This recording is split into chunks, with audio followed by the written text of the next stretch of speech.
मेरी चाची काफ़ी मजाक मस्ती करती रहती है। दोस्तों, मेरा नाम यशराज है और मैं पंजाब का रहने वाला हूँ। मेरे घर में मेरे मम्मी पापा और हम दोनों भाई रहते हैं। मेरा बड़ा भाई गुजरात में जॉब करता है। मेरे पापा को नशा करने की आदत है, इसलिए वह ज़्यादातर घर के बाहर ही रहते हैं। घर में सिर्फ मैं और मेरी माँ हम दोनों ही रहते हैं। हमारे पड़ोस में काफ़ी खूबसूरत आंटी रहती है। उसका नाम शीतल है। वह दिखने में काफ़ी खूबसूरत है। ऐसा समझ लो कि वह परी जैसी है।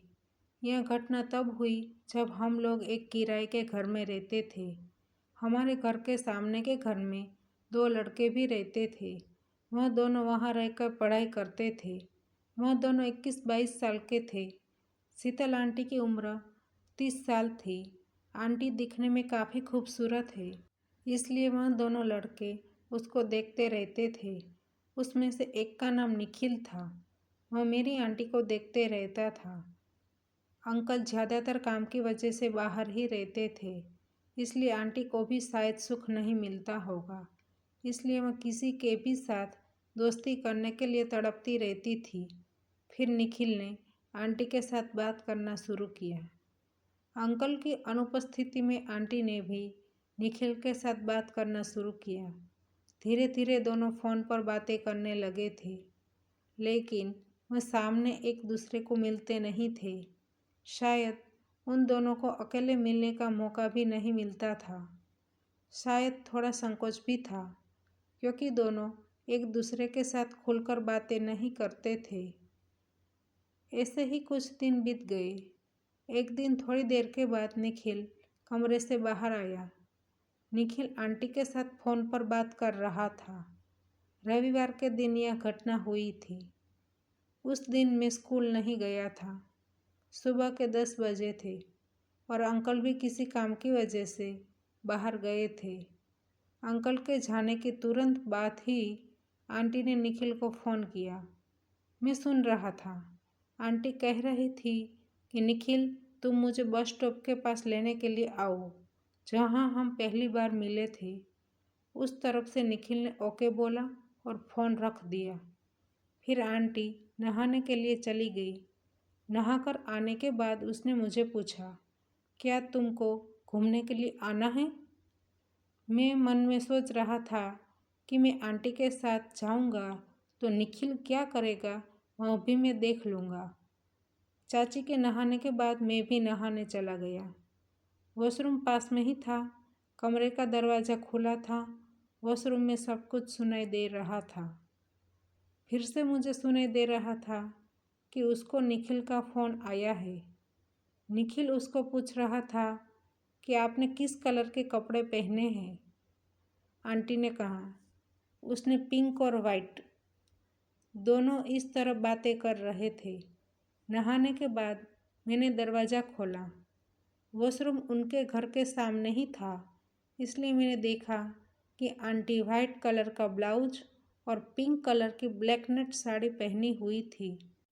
उसने मुझे वॉशरूम से बाहर आते देखा। उसने मुझे जल्दी से तैयार होने के लिए कहा। मैं जल्दी से रेडी हो गया। आंटी ने कहा कि हम उनके एक फ्रेंड के घर जा रहे हैं। मैंने कहा, ठीक है। फिर हम दोनों घर से बाहर निकल गए। अब मुझे साथ में लेकर आंटी रास्ते पर आ गई और टैक्सी वाले को आवाज़ लगाई। थोड़े दूर जाने के बाद हम दोनों टैक्सी में से नीचे उतर गए। आंटी मुझको लेकर पास के बस स्टॉप पर जाकर खड़ी हो गई। निखिल बाइक लेकर आया। तब हम दोनों वहाँ खड़े थे। निखिल ने मुझे देखा और आंटी को पूछा, आप इसको साथ में क्यों लेकर आए हो?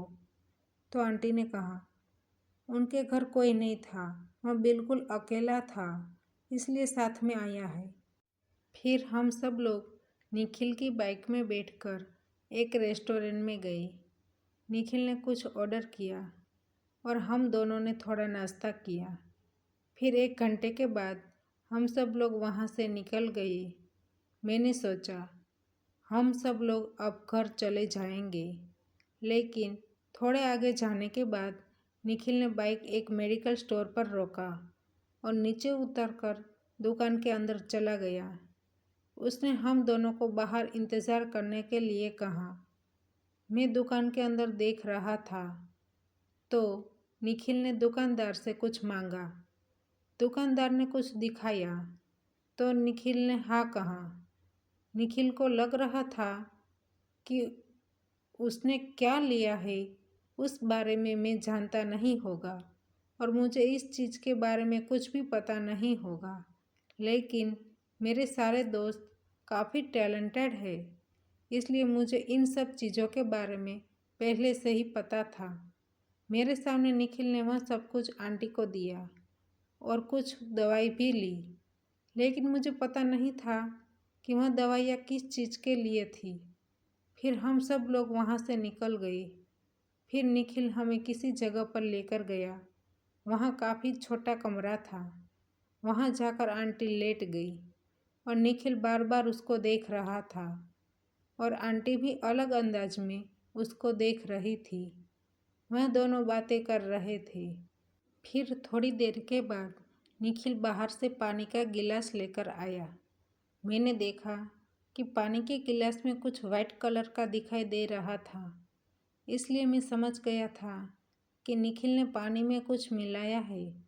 इसलिए मैं पानी पीने के बहाने बाहर चला गया और पानी बाहर फेंक कर वापस आकर पलंग पर सो गया। थोड़ी देर बाद मैं सोने का नाटक करने लगा। कुछ देर बाद निखिल ने मुझे हिलाया, लेकिन मैं उठा नहीं। इसलिए उसने आंटी को कहा कि उसने मुझे नींद की दवाइयाँ दी थी, अब वह 5 घंटे के लिए नहीं उठेगा। फिर वह दोनों काम करने में एक दूसरे का साथ देने लगी। मैं धीरे से सब कुछ देख रहा था। फिर उसने दुकान में से जो लिया था वह निकाला। उस नज़ारे को देखकर मेरे पैरों तले से ज़मीन खिसक गई। फिर आगे क्या हुआ होगा वह मैं कैसे बताऊँ। तो दोस्तों, हमारी कहानी यहीं पर समाप्त होती है। आपको कहानी पसंद आई है तो वीडियो को लाइक करें और शेयर करें और चैनल पर नए हैं तो चैनल को सब्सक्राइब करें और हाँ, नोटिफिकेशन बेल को ज़रूर दबाइए ताकि आने वाली अगली अपडेट आपको सबसे पहले मिल सके। धन्यवाद।